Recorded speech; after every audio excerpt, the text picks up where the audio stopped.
There is something I want you to picture. A seed pressed into the earth, covered, dark all around it. No sunlight, no warmth, no evidence from the outside that anything is happening.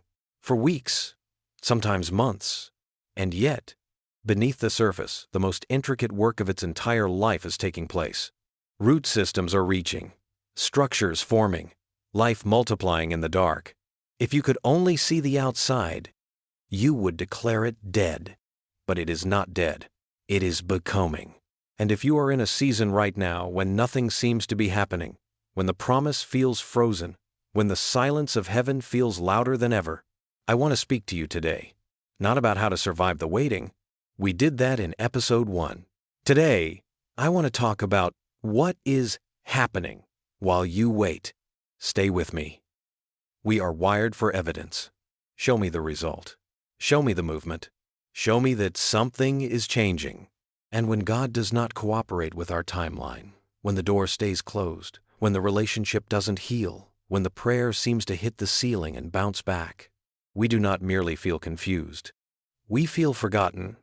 We think maybe God moved on. Maybe I prayed wrong. Maybe the silence means no.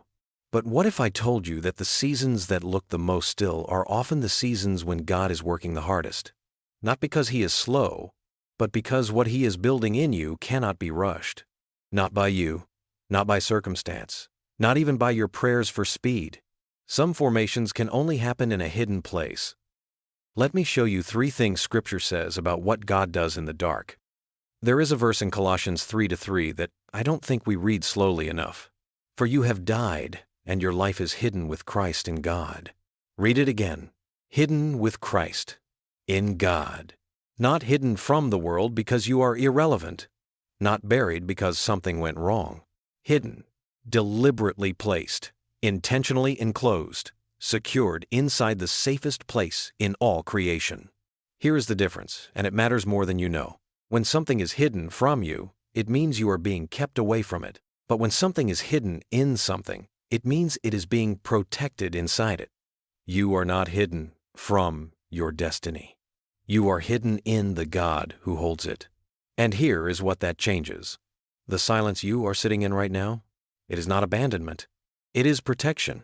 God does not hide what He is finished with. He hides what He has not yet done forming. A jeweler does not leave unfinished work on the table for everyone to see. He takes it to the back. He works in quiet. He works in precision. He works in private. You are in the back of the workshop right now. And the fact that no one can see what God is doing in you is not a sign that nothing is happening. It is a sign that what He is doing is too sacred to be rushed. Jeremiah 18 records one of the most tender images in all of Scripture. God sends Jeremiah to a potter's house. And what does he see? The potter, working, quietly, patiently.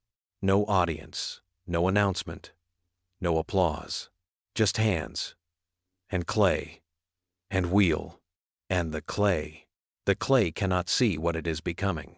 It only feels the pressure, the turning, the reshaping. And here is the question I want to sit with you in today. When was the last time you trusted the hands more than the process? Because here is the truth. The pressure you are feeling right now, that is not punishment. That is precision. The disorientation you are walking through, that is not chaos. That is craft. Not the collapse of something, the construction of something. And the potter does not abandon the clay in the middle of the forming. He stays at the wheel, even when the clay cannot feel the progress. Even when from the outside, nothing looks different yet. He stays.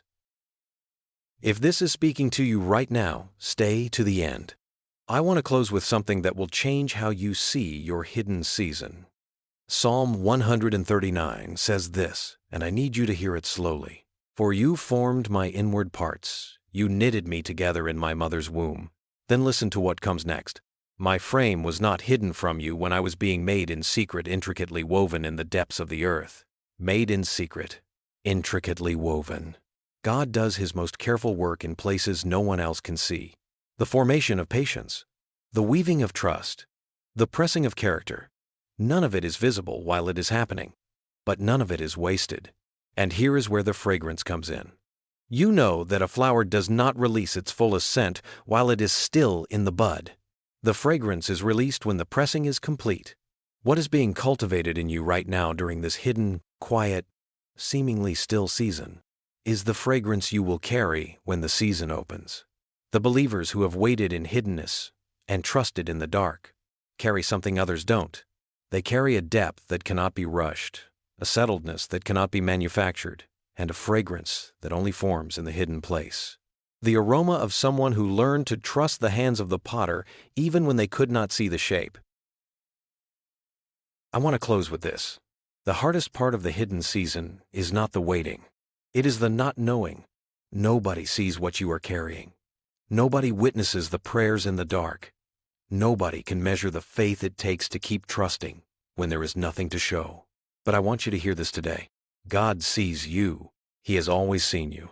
Your life is hidden with Christ, not abandoned, not forgotten, not on hold, hidden, guarded, tended, being formed into something that could only be built in the quiet. The seed does not stay in the ground forever. The vision awaits its appointed time.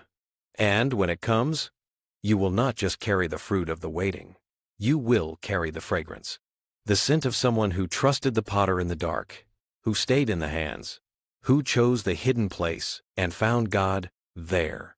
Drop the word hidden in the comments below, not as a performance, as a declaration that you believe God is working even in what you cannot see. God bless you. Keep waiting. Keep scenting.